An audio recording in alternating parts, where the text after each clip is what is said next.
Ya, assalamualaikum warahmatullahi wabarakatuh. Perkenalkan, nama saya Elis Jayati dari Prodi 3MP AIB, NIM 234120600026. Di sini saya akan menjawab soal UAS mata kuliah media pembelajaran dan berbasis IT. Untuk soal yang pertama itu identifikasi dan jelaskan 3 teori yang mendasar mengenai media pembelajaran berbasis IT. Nah, untuk teorinya itu ada 3. Yang pertama ada teori konstruktivisme, behaviorisme, dan kognitivisme. Untuk yang pertama itu teori konstruktivisme. Nah, teori ini merupakan teori melalui pengalaman peserta didik langsung di dalam lingkungan sekitarnya. Nah, teori ini bisa membangun media pembelajaran berbasis IT dengan cara yang interaktif. Jadi bisa menggunakan aplikasi otomatis. Peserta didik bisa misalkan mencoba menggunakan aplikasi Edukaplay. Nah, dengan Edukaplay nanti peserta didik bisa menggunakannya, mencoba menggunakan, misal bisa menggunakan handphone atau mungkin tablet atau komputer, itu bisa. Nah, di situ peserta didik ini otomatis langsung mempunyai pengalaman langsung dengan praktek menggunakan aplikasi pembelajaran tersebut gitu. Yang kedua itu ada teori teori behaviorisme. Nah, dari teori behaviorisme ini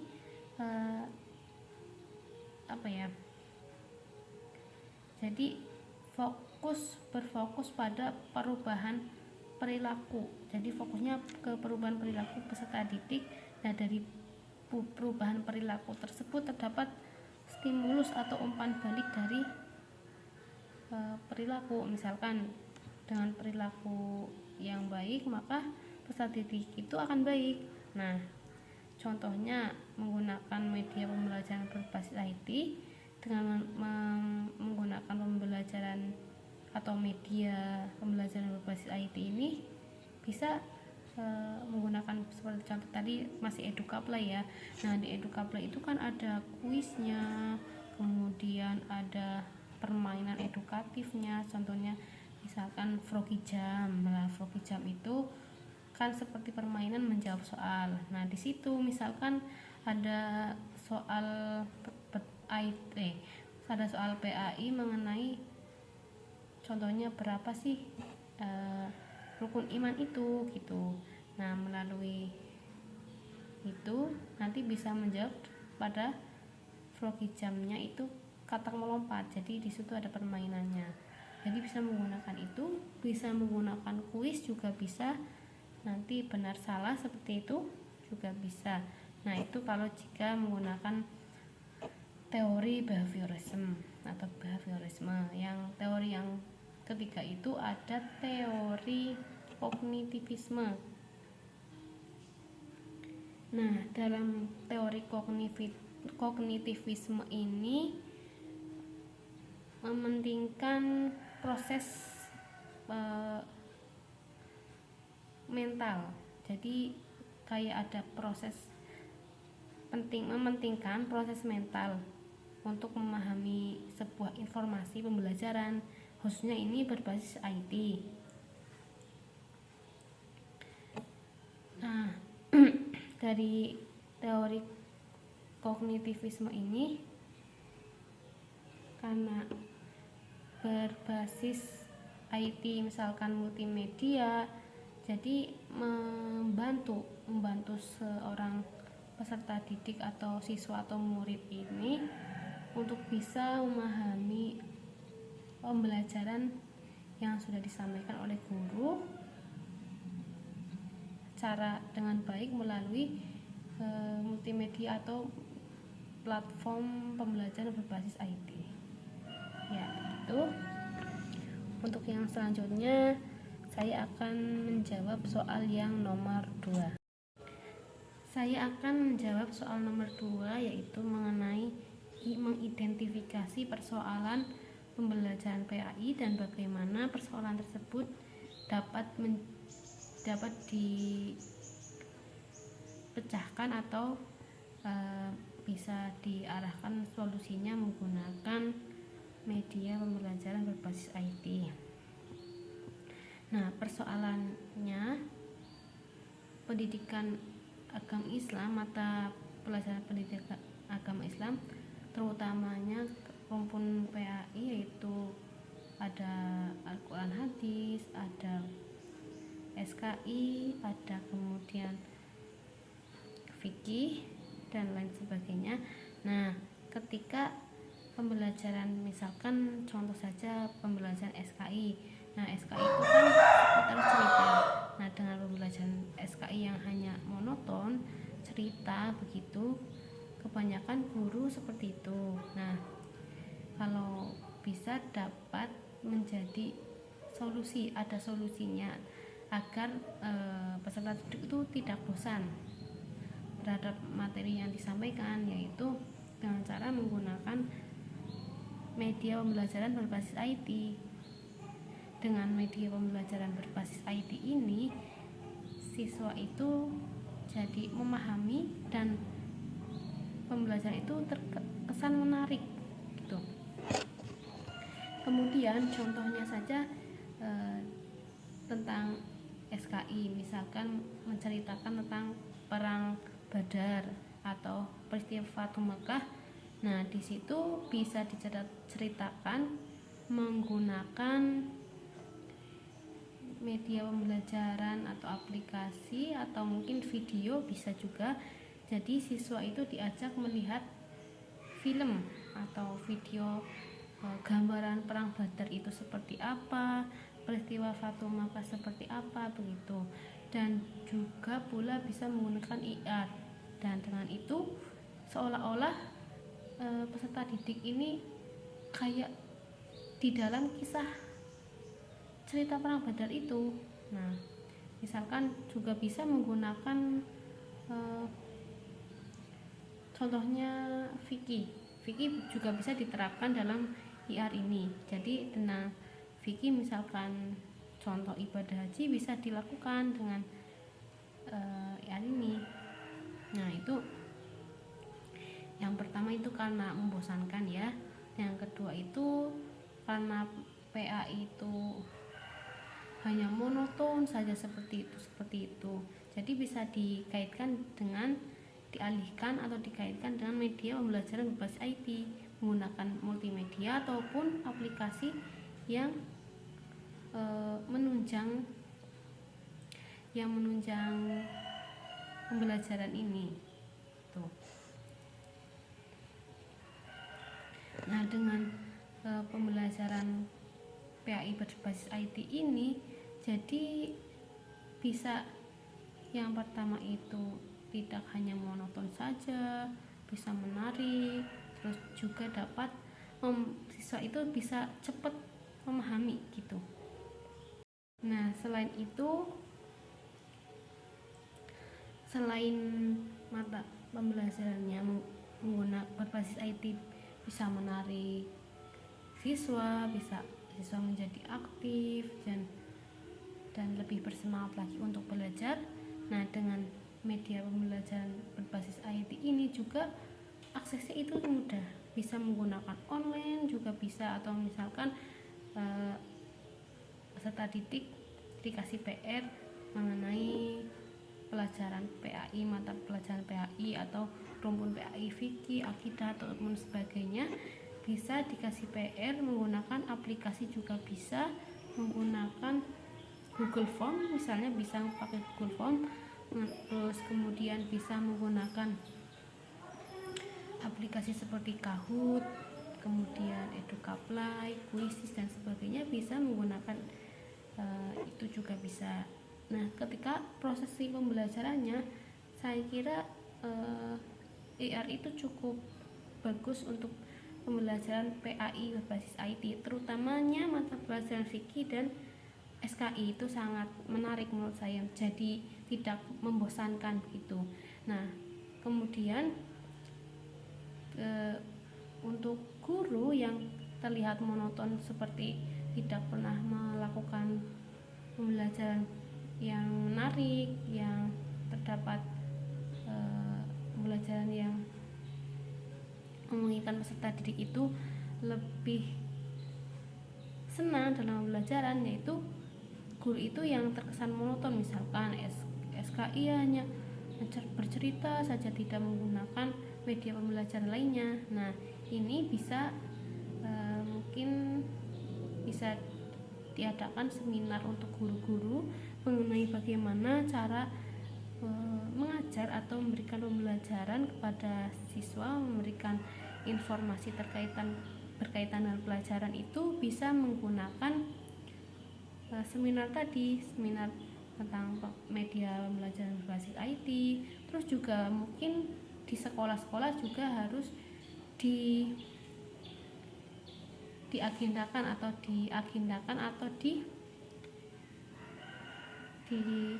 ini harus ada infrastrukturnya atau perlengkapan untuk pembelajaran seperti laptop mungkin ataupun LCD dan lain sebagainya begitu. Jadi dengan adanya infrastruktur atau sarana prasarana yang ada di sekolah ini bisa menunjang untuk menggunakan pembelajaran PAI berbasis IT. Nah, namun ketika di sekolah tersebut tidak ada anggaran untuk membeli atau membeli laptop ataupun alat-alat digital, bisa menggunakan handphone.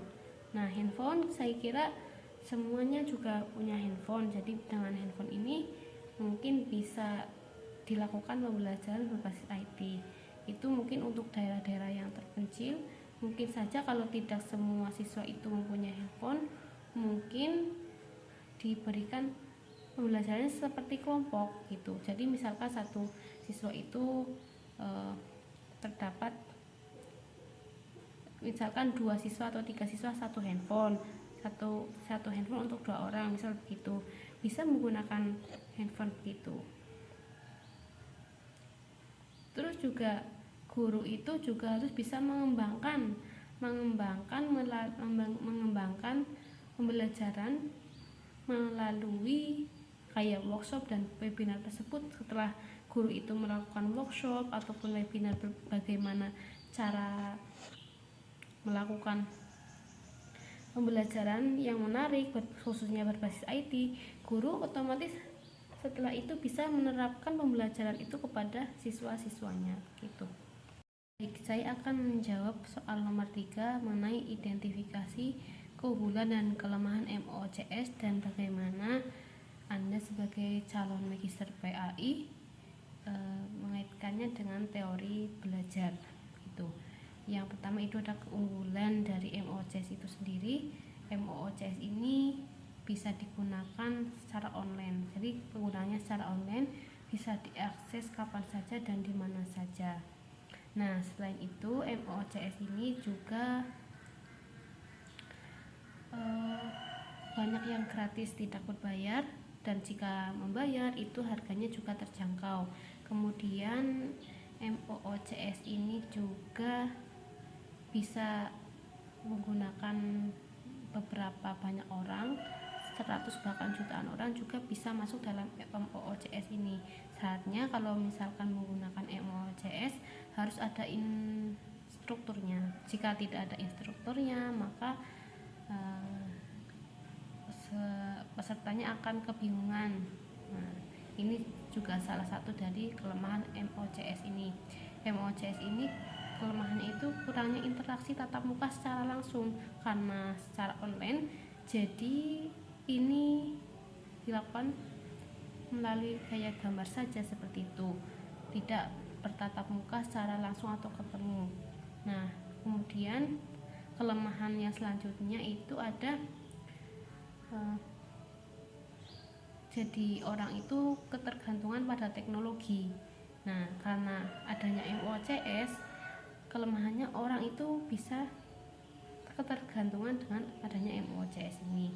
Kemudian kelemahan yang selanjutnya itu kurangnya motivasi dari MOCS ini. Karena misalkan ribuan yang mengikuti, misalkan membuat seminar, banyak yang mengikutinya ribuan banyak orang, namun instrukturnya hanya satu, maka akan kewalahan seperti itu. Jadi harus ada banyak instruktur. Kalau nggak banyak ya misalkan satu, harus ada asistennya. Jadi ini salah satu kelemahan dari MOOCS ini. Kemudian bagaimana sih calon saya misalkan jadi calon magister PAI itu, apa pandangan saya mengenai MOOCS jika dikaitkan dengan teori belajar. Misalkan dikaitkan dengan teori belajar konstruktivisme. Nah, dalam teori konstruktivisme itu teori belajar secara langsung atau melalui pengalaman langsung di lingkungan sekitarnya. Karena teori konstruktivisme ini juga sangat cocok untuk mata pelajaran PAI khususnya yang berbasis IT. Nah, karena berbasis IT, yaitu MOOCS itu IT-nya atau teknologinya atau multimedianya. Nah, dengan melalui teori konstruktivisme ini bisa digunakan dari MOOCS ini. Jadi dengan MOOCS jika dikaitkan dengan teori konstruktivisme ini yang melakukan pengalaman belajar secara langsung, karena MOOCS ini kalau seorang siswa peserta didik atau orang yang ingin menggunakan MOOCS ini, otomatis dia itu belajar secara langsung. Misalkan membuat sebuah webinar ataupun workshop. Nah, dari situ langsung ada pengalamannya begitu dari mengikuti hal itu. Nah, sebagai calon magister PAI, saya mungkin bisa mengembangkan diri saya menggunakan aplikasi MOOCS ini dengan prinsip teori belajar konstruktivisme seperti itu. Kemudian bisa menggunakan teori konektivisme. Dengan menggunakan teori konektivisme itu juga bisa dikaitkan dengan MOOCS ini, karena konektivisme itu menekankan pentingnya jaringan untuk saling terhubung. Nah, dengan menggunakan MOOCS jadi langsung terhubung gitu. Jadi karena online, jaringan dari berbagai jaringan langsung terhubung, dan melalui jaringan itu kita atau yang menggunakan MOOCS ini bisa mendapatkan informasi secara mudah karena online. Tapi ya memang kelemahannya harus koneksinya bagus. Jika koneksinya tidak bagus, maka akan susah untuk menggunakan MOOCS ini. Nah, mungkin karena teori ini yang saling terhubung bisa digunakan dari MOOCS ini selain yang tadi yaitu konstruktivisme. Kemudian juga bisa menggunakan motivasi atau teori motivasi. Teori motivasi ini kayak teori untuk diri sendiri. Jadi ada harapan dari menggunakan MOOCS ini, ada harapan dari peserta didik itu karena termotivasi oleh instruktur yang ada di MOOCS ini. Nah, itu mungkin. Kemudian selain dikaitkan dengan konstruktivisme, konektivisme juga perlu jika saya menjadi calon magister ya, saya calon magister PAI ini bisa menggunakan tadi MOOCS yang menggunakan teori belajar konektivisme, bisa menggunakan itu. Jadi ketika menggunakan teori itu otomatis juga menciptakan lingkungan belajar yang saling terhubung atau aktif. Kemudian juga selain tadi yang saya sebutkan ada motivasi, jadi teori ini bisa memotivasi siswa untuk selalu belajar dengan menggunakan MOOCS ini. Saya akan menjawab soal nomor 4, yaitu uraikan bagaimana cara Anda mengoptimalkan pembelajaran daring dan pembelajaran berbasis multimedia. Yang pertama, pembelajaran daring itu dengan adanya pembelajaran daring ini bisa dioptimalkan melalui video ataupun Google Meet seperti itu. Nah, dengan Google Meet ini bisa terjadi komunikasi yang efektif, dan dengan Google Meet ini bisa diakses oleh siapapun dan dimanapun dan kapanpun bisa digunakan, dan digunakan tidak hanya satu tempat, bisa berbeda-beda tempat. Jadi menggunakan Google Meet ini juga sangat mudah untuk digunakan, terutama bagi kalangan mahasiswa ataupun SMA juga bisa menggunakan media ini. Dengan pembelajaran daring ini terdapat umpan baliknya dari karena menggunakan teknologi. Jadi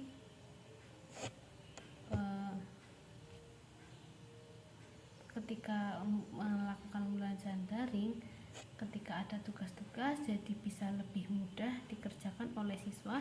Tidak selalu tugas itu misalkan mengerjakan soal. Nah, soal nanti dikumpulkan dalam bentuk hardfile atau kertas, itu bisa menggunakan software, yaitu menggunakan Google Classroom ataupun Google Form. Itu menurut saya sangat efektif untuk melakukan pembelajaran daring.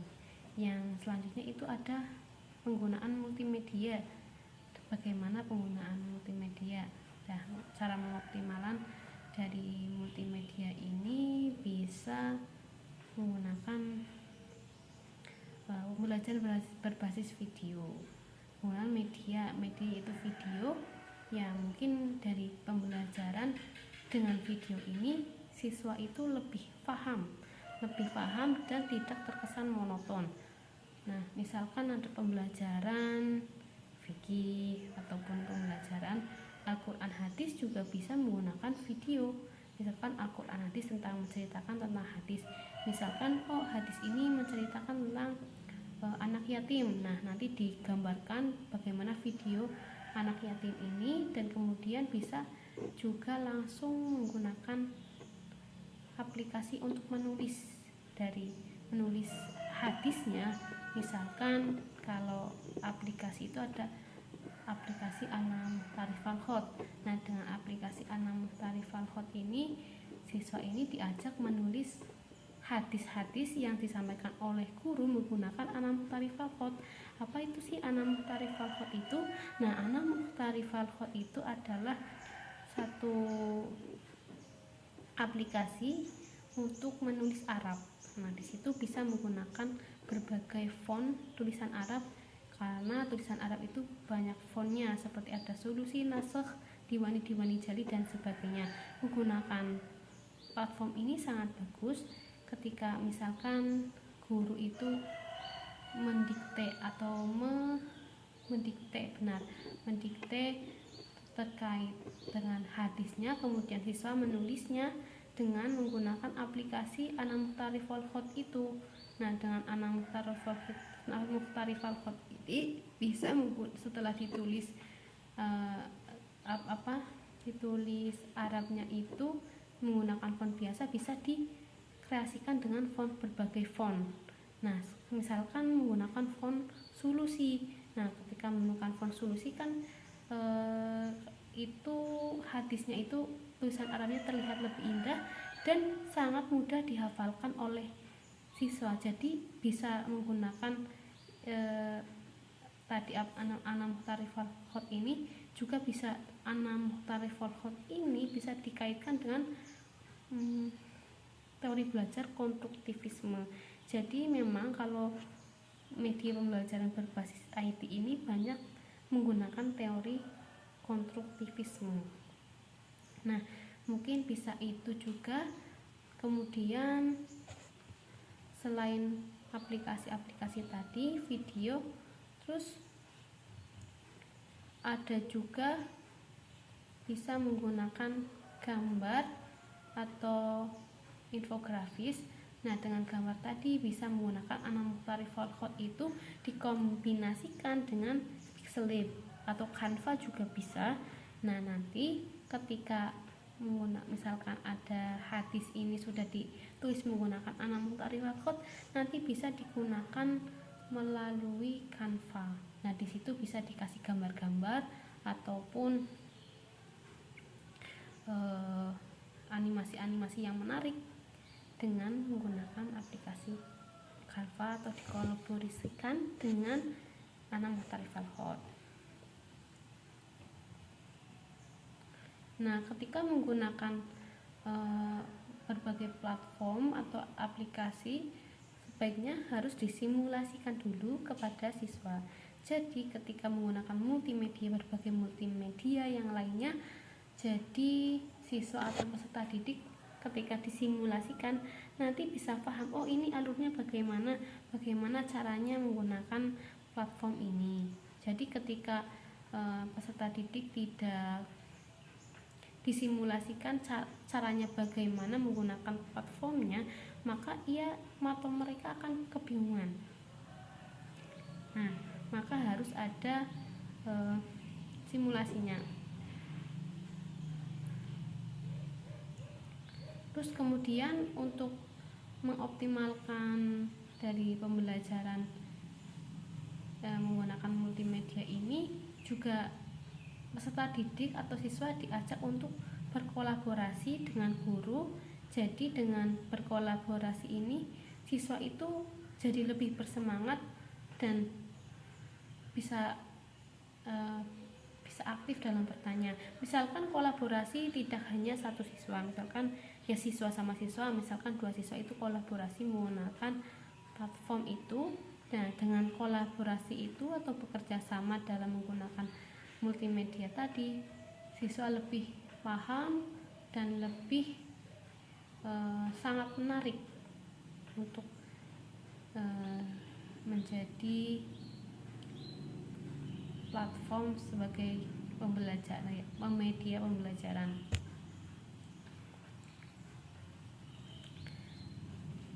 Nah, dengan mengoptimalkan pembelajaran menggunakan multimedia, yaitu tadi cara-caranya ada simulasinya juga, kemudian ada cara menggunakan platform yang menarik, dan ketika pembelajaran daring juga menggunakan aplikasi-aplikasi ataupun juga menggunakan Google Meet atau Zoom Meeting dan sebagainya. Nah, dengan adanya pembelajaran yang bersifat daring tadi, mengoptimalkannya dan mengoptimalkan multimedia, maka pembelajaran akan lebih menarik siswa, jadi lebih interaktif, dan juga siswa tidak monoton dan tidak bosan dalam pembelajaran. Karena menggunakan media IT ini, siswa menjadi bersemangat dalam belajar serta dapat memahami apa yang disampaikan oleh guru. Ya, mungkin itu yang dapat saya sampaikan dan saya jawab atas soal-soal yang sudah saya jawab dari nomor 1 sampai 4 mengenai soal UAS media pembelajaran berbasis IT. Nah, mungkin dari saya cukup sekian, kurang lebihnya mohon maaf. Wassalamualaikum warahmatullahi wabarakatuh.